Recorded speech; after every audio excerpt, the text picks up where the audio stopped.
He fought dictators with a baton, he brought symphonies into living rooms, and he refused to bend the score or to power. This is Toscanini, and I'm Matt Hasquin, and I'm taking you line by line, lyric by lyric through Billy Joel's We Didn't Start the Fire. And up today is Toscanini. So let's get into the story, right? So when Billy Joel says Toscanini, he's pointing to Arturo Toscanini, who lived from 1867 to 1957. He was an Italian conductor whose name became synonymous for intensity and precision and integrity, all in music as well as public life. He was born in Parma, and Toscanini started as a cellist and shocked the opera world at age 19 when he was pushed on stage to direct or conduct Aida from memory. And he rose fast. We can look at La Scala in Milan or the Metropolitan Opera in New York and later the New York Philharmonic. He insisted on clean rhythms and transparent textures and just absolute loyalty to the composer's markings.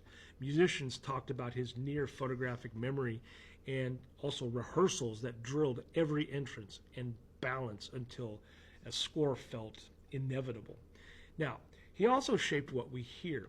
Toscanini conducted world premieres and landmark performances like Puccini's La Boheme in 1896 or Turandot in 1926. And he stopped where Puccini's manuscript ended on opening night. He also worked on Verdi operas, that were revived with like an electric clarity, and Beethoven and Brahms rendered with like fire but without distortion. And to him, to Toscanini, sentimentality was the enemy of truth in music. Now, Toscanini's baton met politics head on. In fascist Italy, he refused to play the party anthem, Giovinezza, and was assaulted by a squadristi in 1931. And he stopped performing in Mussolini's Italy and refused invitations to Nazi Germany, including Beirut in 1933. His protest was simple. He would not lend art's prestige to tyranny. Now, America gave him a megaphone. In 1937, NBC built an orchestra just for him, the NBC Symphony. And through nationwide radio and early television, Toscanini turned Saturday night symphonies into a shared American experience. Families who had never seen an orchestra suddenly knew the sound of Beethoven's Fifth under a maestro whose face and eyes and clenched jaw became part of the drama.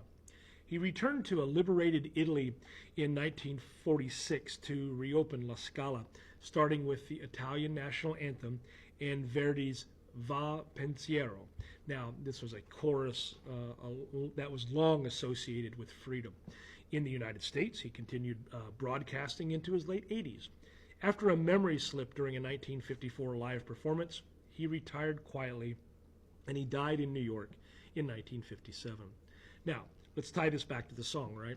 So, in a song that is about forces that shape the 20th century, Toscanini stands for culture's power. Music as discipline, as conscience, and mass media, and all of this at the same time. Why does he matter? That's the point of some of my videos, right? Why does it matter? Now, Toscanini shows how standards become legacies. His fidelity to the score raised orchestral expectations worldwide, and his public refusals to flatter dictators turned a conductor into a moral reference point. He proves that art can resist propaganda and still reach millions.